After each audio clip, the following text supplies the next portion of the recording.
জাতিসংঘ সাধারণ পরিষদের ৭৯তম অধিবেশনে যোগ দিতে আমেরিকার নিউ ইয়র্কে অবস্থানরত বাংলাদেশের অন্তর্বর্তী সরকারের প্রধান উপদেষ্টা ড মোহাম্মদ ইউনূস ও মার্কিন প্রেসিডেন্ট জো বাইডেনের মধ্যে দ্বিপাক্ষিক বৈঠক অনুষ্ঠিত হয়েছে। স্থানীয় সময় মঙ্গলবার সকাল ১০টায় জাতিসংঘের সদর দপ্তরে এই বৈঠক অনুষ্ঠিত হয়। এ সময় ড মোহাম্মদ ইউনূসের নেতৃত্বে গঠিত বাংলাদেশের অন্তর্বর্তীকালীন সরকারের প্রতি পূর্ণ সমর্থনের কথা জানান মার্কিন প্রেসিডেন্ট জো বাইডেন। বৈঠকে ড ইউনূস বিগত সরকারের আমলে সব ধরনের নিপীড়নের বিরুদ্ধে শিক্ষার্থীদের সাহসী ভূমিকা ও বাংলাদেশ পুনর্গঠনে তাদের অবদানের কথা জো বাইডেনকে জানান। এ সময় জো বাইডেন বলেন, শিক্ষার্থীরা নিজেদের জন্য এত ত্যাগ স্বীকার করতে পারলে মার্কিন যুক্তরাষ্ট্রেরও উচিত তাদের পাশে দাঁড়ানো। বৈঠককালে শিক্ষার্থীদের আঁকা দেয়ালচিত্রের একটি সংকলন গ্রন্থ জো বাইডেনের হাতে তুলে দেন ড ইউনূস।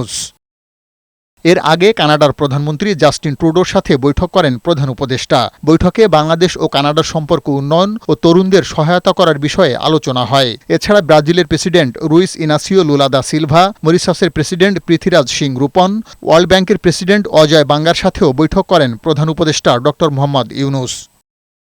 পার্থ রহমান, বৈশাখী সংবাদ, ঢাকা।